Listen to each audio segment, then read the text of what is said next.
He found out I cheated and just vanished. Now I'm losing my mind and everyone thinks I deserve it.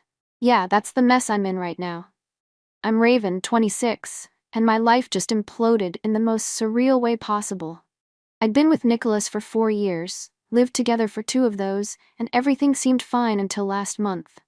I spent the day with my family, just a normal Saturday catching up with my mom and sister. Nothing special. When I got home that evening, I immediately felt something was off. The apartment was too quiet, too neat. I called out for Nicholas, but no answer. I walked into our bedroom and froze.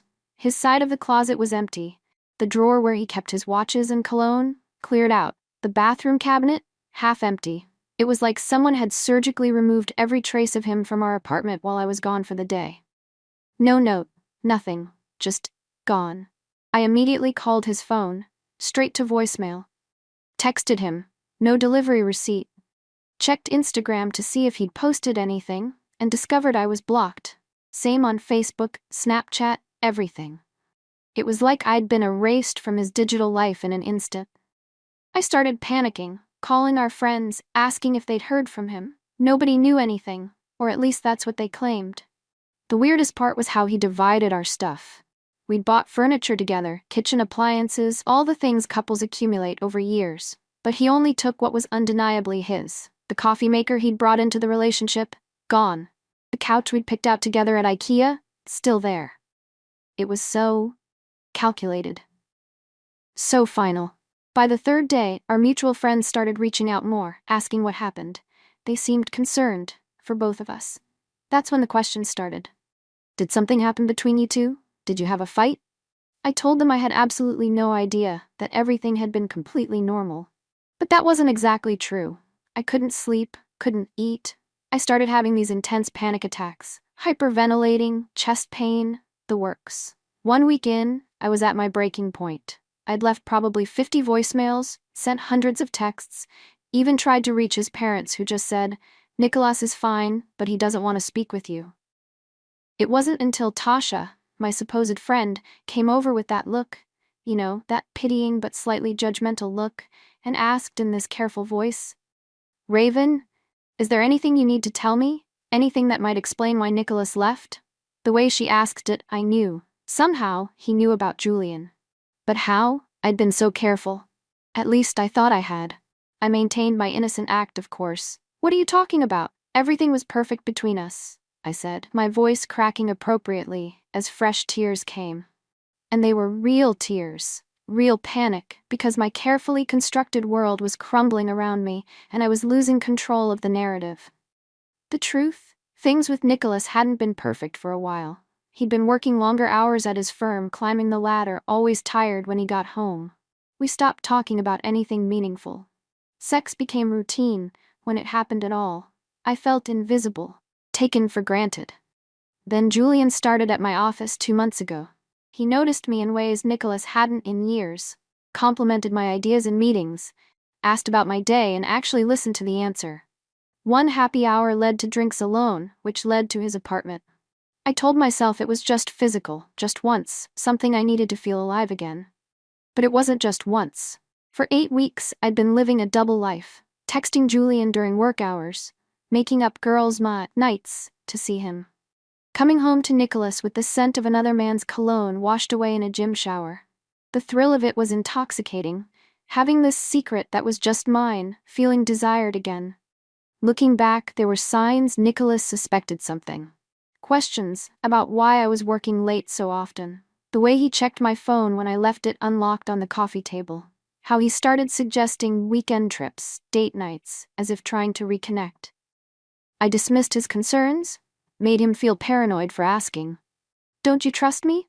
I'd say, watching him back down, guilt written across his face for even questioning me. 3 days before he disappeared, I'd forgotten to log out of my email on our shared laptop. Julian had sent details about a hotel he'd booked for us. Not the first time, but definitely the most explicit message. I remembered feeling a flicker of panic when I couldn't find my phone that evening. Now I realized Nicholas hadn't been normal. He'd been planning. While I was carelessly conducting my affair, he was methodically organizing his exit. He's the villain here. I whispered to my empty apartment, trying to convince myself. Who leaves without a conversation, without a chance to explain or apologize? I deserved at least a fight, tears, accusations, something to give me the opportunity to beg forgiveness, to promise it would never happen again. His silence was so much worse than anger could ever be. 2 weeks after he vanished, Tasha called, her voice strange, distant. "Nicholas reached out to me," she said. "He wanted me to check on you, make sure you're okay." "What? Where is he? Did he say anything about why he left?" My heart raced. A pause. "Raven, he knows about Julian. He has proof. He showed me the messages." My stomach dropped. "What are you talking about?" "Don't," she said, her voice hardening. "Just don't. He has screenshots, hotel receipts. He even followed you one night. He saw you with him." I hung up and threw my phone across the room. The worst part wasn't that Nicholas knew the truth. It was that now, others were beginning to know it too. 3 weeks in, and everything was falling apart. After Tasha's revelation, the floodgates opened. Nicholas had apparently sent evidence of my affair to several of our closest friends, not publicly, not vindictively, just privately sharing why he'd left so suddenly. One by one, my support system crumbled. "I can't believe you made us worry about you when you were the one cheating," Layla texted before blocking me. "Nicholas is heartbroken. How could you do this to him? To us?" "We trusted you," wrote Ryan, who'd been at our housewarming party, who'd helped Nicholas pick out my birthday gift last year. Even people who didn't know the specifics started acting differently around me. Whispers followed me at work. Julian began taking his lunch at different times, avoiding eye contact in meetings. The affair had fizzled almost immediately after Nicholas left. Julian got spooked by my emotional situation, as he called it. Men are such cowards when things get complicated. I tried changing the narrative. It wasn't what it looked like, I told anyone who would still listen. Nicholas and I were practically broken up already. He was emotionally unavailable for months. I even tried, it was just a mistake, one time, and he's overreacting. Who disappears after 4 years over one mistake? Some people, mostly acquaintances who didn't know Nicholas well, seemed willing to give me the benefit of the doubt. But those closest to us? They knew better. They'd seen us together. They knew Nicholas wasn't some emotionally distant workaholic. They remembered how he looked at me, how he always made sure I was included, comfortable, happy. "You know what your problem is?" My sister finally snapped after listening to me spin the same excuses for the 5th time. "You can't stand that he didn't give you the satisfaction of seeing him broken. He just opted out, and it's driving you crazy." She was right, though I'd never admit it to her. The fact that he hadn't fought for me, hadn't begged to know why, hadn't given me the chance to manipulate the situation. It was infuriating. I had prepared so many excuses, justifications, even tears. All wasted on an empty apartment. I became obsessed with tracking him down. I needed to find him. Needed to talk to him face to face, where my tears and our history might still hold some power. If I could just see him, touch him, remind him of what we had before everything went wrong, maybe I could fix this. Not because I wanted him back, at this point I wasn't even sure I did, but because I couldn't stand being the one left behind, the one everyone blamed. 2 months after Nicholas vanished, I got my break. A casual scroll through a mutual friend's Instagram stories revealed a location tag, a new coffee shop across town. And there in the background of a group photo, barely visible but unmistakable, Nicholas, sitting at a corner table, laptop open, looking fine. He looked fine. Not devastated, not hollow-eyed and broken, just normal. Something snapped inside me. While I'd been falling apart, missing work, alienating friends, and having panic attacks on my bathroom floor, he'd been moving on. The unfairness of it all was staggering. I didn't plan what happened next. I just found myself driving to that coffee shop the following morning. Arriving at 8:15, Nicholas was always ritualistic about his morning coffee. I parked across the street and waited, heart hammering so hard I could barely breathe. At 8:20, he appeared, walking up the street in his charcoal peacoat. He looked good, rested, calm, purposeful. I watched him order at the counter, exchange a familiar smile with the barista. How often had he been coming here? Then settle at a table near the window. Before I could talk myself out of it, I was crossing the street, pushing open the coffee shop door, walking toward him. He didn't notice me until I was standing right at his table, casting a shadow across his open laptop. Raven. Just my name, spoken flatly, no surprise or emotion. As if he'd been expecting this moment. You just left. My voice sounded strange, strangled. No explanation, no fight, nothing. 4 years, and you just disappeared. Sit down, he said quietly, glancing around at the other customers who were beginning to stare. You're making a scene. You know why I left, he said, his voice low but steady. You know exactly why. You could have talked to me, given me a chance to explain. Explain what?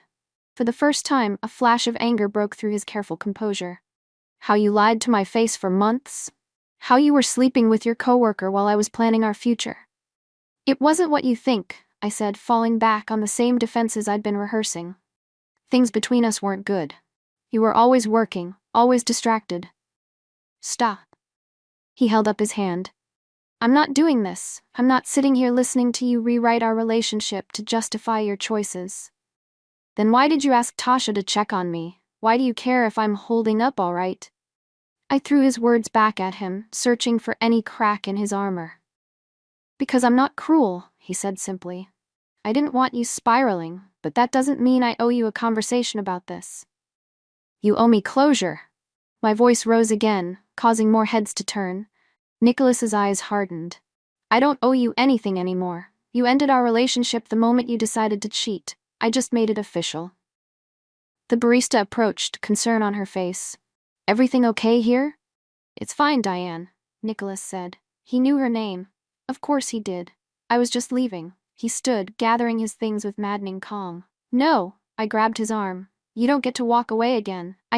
Ma'am, the barista interrupted. I'm going to have to ask you to lower your voice or leave. Nicholas gently removed my hand from his arm. What you need isn't something I can give you anymore, Raven. Where are you living? I demanded, desperation making me reckless. Are you seeing someone new already? Is that it? He sighed, looking genuinely tired now. This is exactly why I left the way I did. I knew any conversation would just be you trying to control the situation, make yourself the victim, find ways to blame me. I'm done with that dynamic. Sir, the barista said to Nicholas, do you need me to call someone? No need, he said, sliding his laptop into his bag. I was just leaving. To me, he added quietly, don't come looking for me again, Raven. It's over. Let both of us move on. As he walked toward the door, I called after him. So that's it? 4 years ends like this? He paused, turned slightly. No, it ended 2 months ago. This is just you refusing to accept it.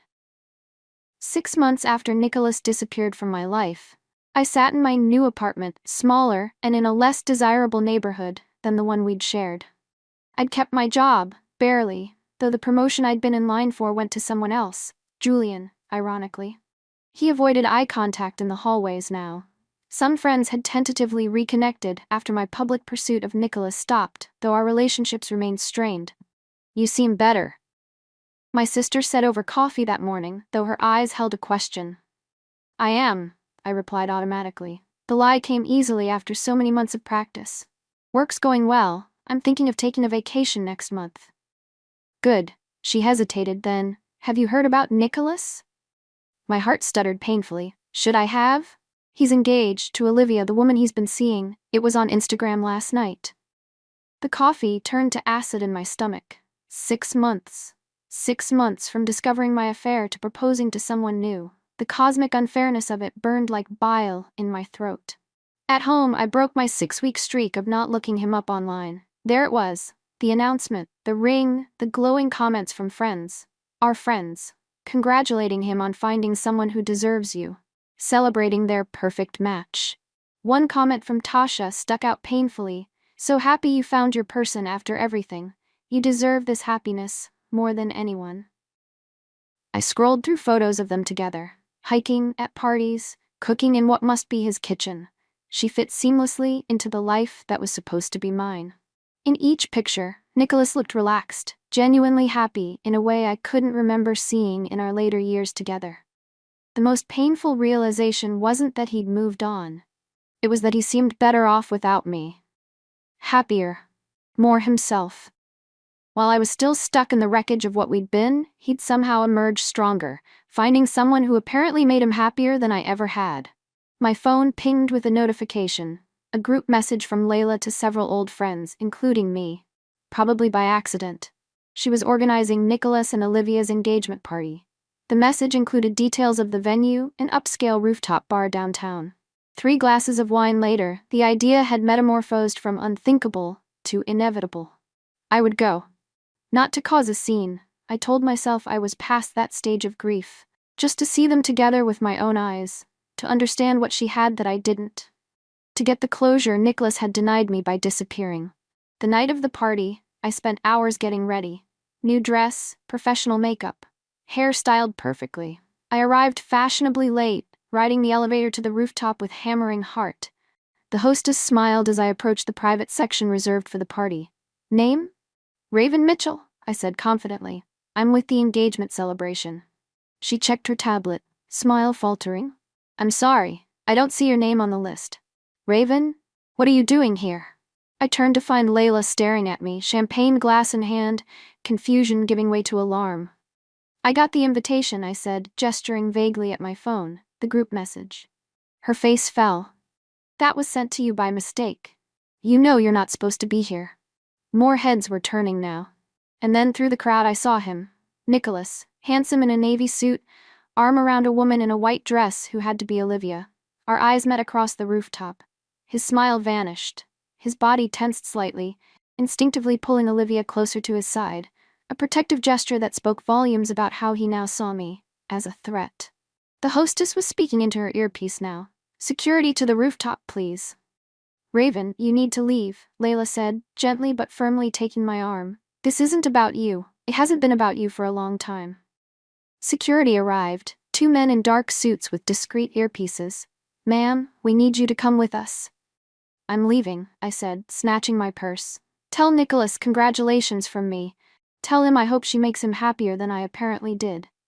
And tell him that real love doesn't just disappear overnight, no matter what pretty replacement you find. As security escorted me to the elevator, I caught one last glimpse of the party. Nicholas was speaking urgently to Olivia, who looked concerned but not angry.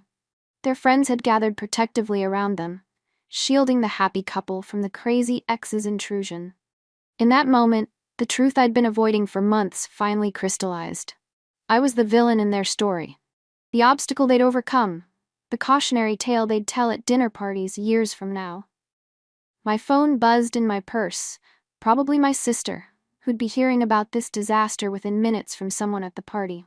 I ignored it, hailing a cab instead. I couldn't face anyone right now. Not even the one person who still tried to love me through my worst moments. Eventually I checked my phone. 3 missed calls from my sister. 2 texts from her. Please tell me you didn't go to that party, followed by, call me ASAP. A message from an unknown number. This is Olivia, we need to talk. My heart stopped. Olivia? Nicholas's fiancée had my number? My thumbs hovered over the screen, mind racing. I finally typed, when and where. The response came quickly. Tomorrow, 2 p.m. Riverfront Coffee on Main. I slept poorly, imagining every possible scenario for this meeting. The next day, I arrived at the coffee shop 20 minutes early, choosing a corner table with a view of the door. At exactly 2, she walked in. I recognized her immediately from the photos, though she looked different in person, taller than I'd imagined, with a quiet confidence in the way she carried herself. No visible engagement ring. She'd tucked it away, I realized, for this meeting. Raven, she said, sitting down across from me. Thank you for coming. Did Nicholas send you? I asked immediately. No. She wrapped her hands around her mug. He doesn't know I'm here, and I'd prefer to keep it that way. Then why? I wanted to see you for myself, she said simply, to understand. Understand what? The woman who haunts him. Her bluntness caught me off guard. Even after everything, even with us engaged, there's this shadow. I can feel it sometimes, when certain songs play, when we drive past your old neighborhood. Something like triumph flickered in my chest. So I wasn't completely erased after all. I still existed somewhere in his mind. Can I ask you something? She leaned forward slightly. Why did you cheat on him? The directness of the question stunned me. No one had asked it so plainly. It's complicated, I stammered. I'm sure it is, she agreed. Most important things are. We grew apart, I said finally, falling back on the easiest explanation. He was working all the time. I felt neglected. It just happened. She nodded, considering this. And was it worth it, the affair? Obviously not, I snapped. Look at my life now. That's not what I asked, she said gently. I mean, in the moment when you were deciding to cross that line, did you think it would be worth whatever consequences might come? I didn't think there would be consequences, I admitted in a small voice. I never thought he'd find out, and if he did. I trailed off, realizing how selfish it sounded. You thought he'd forgive you, she finished for me. Fight for you. Not walk away. I nodded, throat tight. That's what I needed to understand, she said, almost to herself. You never really knew him at all, did you? The words struck like a physical blow. I was with him for 4 years. Of course I knew him. The Nicholas Furneaux would never stay with someone who betrayed him, she said with quiet certainty. Not because he's unforgiving, but because trust means everything to him. Once it's broken, it's broken. He doesn't do second chances with trust. We could have worked through it, I insisted. If he'd just talked to me instead of disappearing. That's what I'm trying to tell you, she interrupted. For him, there was nothing to work through, no conversation that needed to happen. Once you betrayed his trust, it was over. The Nicholas who loved you ceased to exist in that moment. How many times had Nicholas told me in different ways that trust was his non-negotiable? How many stories had he shared about his parents' toxic marriage, built on lies and second chances that never fixed the fundamental break? How had I missed that this was his line in the sand? Why are you telling me this?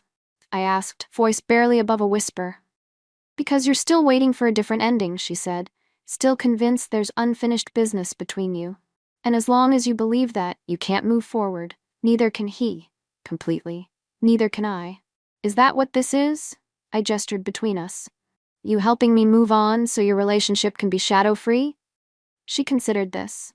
Partly, yes. I won't pretend this is purely altruistic, but also... She paused, choosing her words carefully. I know what it's like to be stuck in the aftermath of choices you can't take back. I should go, she said, gathering her things. Nicholas will be wondering where I am.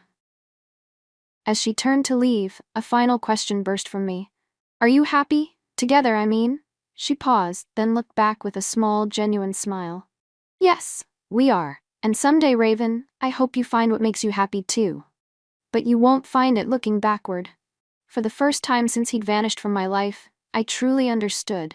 There had never been a chance for reconciliation. No possible combination of words or tears or promises that could have changed the outcome. The moment I betrayed his trust, it was over. I just hadn't known it yet. The realization didn't bring peace exactly, but it brought something adjacent to it, a clarity that had been missing these long, painful months. The story had ended. Not in the way I'd wanted or expected, but it had ended nonetheless. And I'd been the one who ended it, with choices I couldn't unmake. I pulled out my phone and texted my sister. Can I come over? I think I'm finally ready to talk. Really talk. Her response came immediately, always. Doors open. I put my phone away and began walking, not looking back. Nicholas was gone. The life we'd planned was gone. The woman I thought I was, the good person, the victim, was gone too. All that remained was who I might become next, in the aftermath of my choices. Whether I'd learn from them or repeat them. Whether I'd continue blaming everyone else for my unhappiness, or finally take responsibility for creating my own. The path forward looked lonely and uncertain. But for the first time in 6 months, at least it looked forward. Not back at what I'd lost, but ahead to what I might still find if I was brave enough to face myself honestly at last. Maybe that was the only closure I was ever going to get. Maybe it was the only closure I deserved.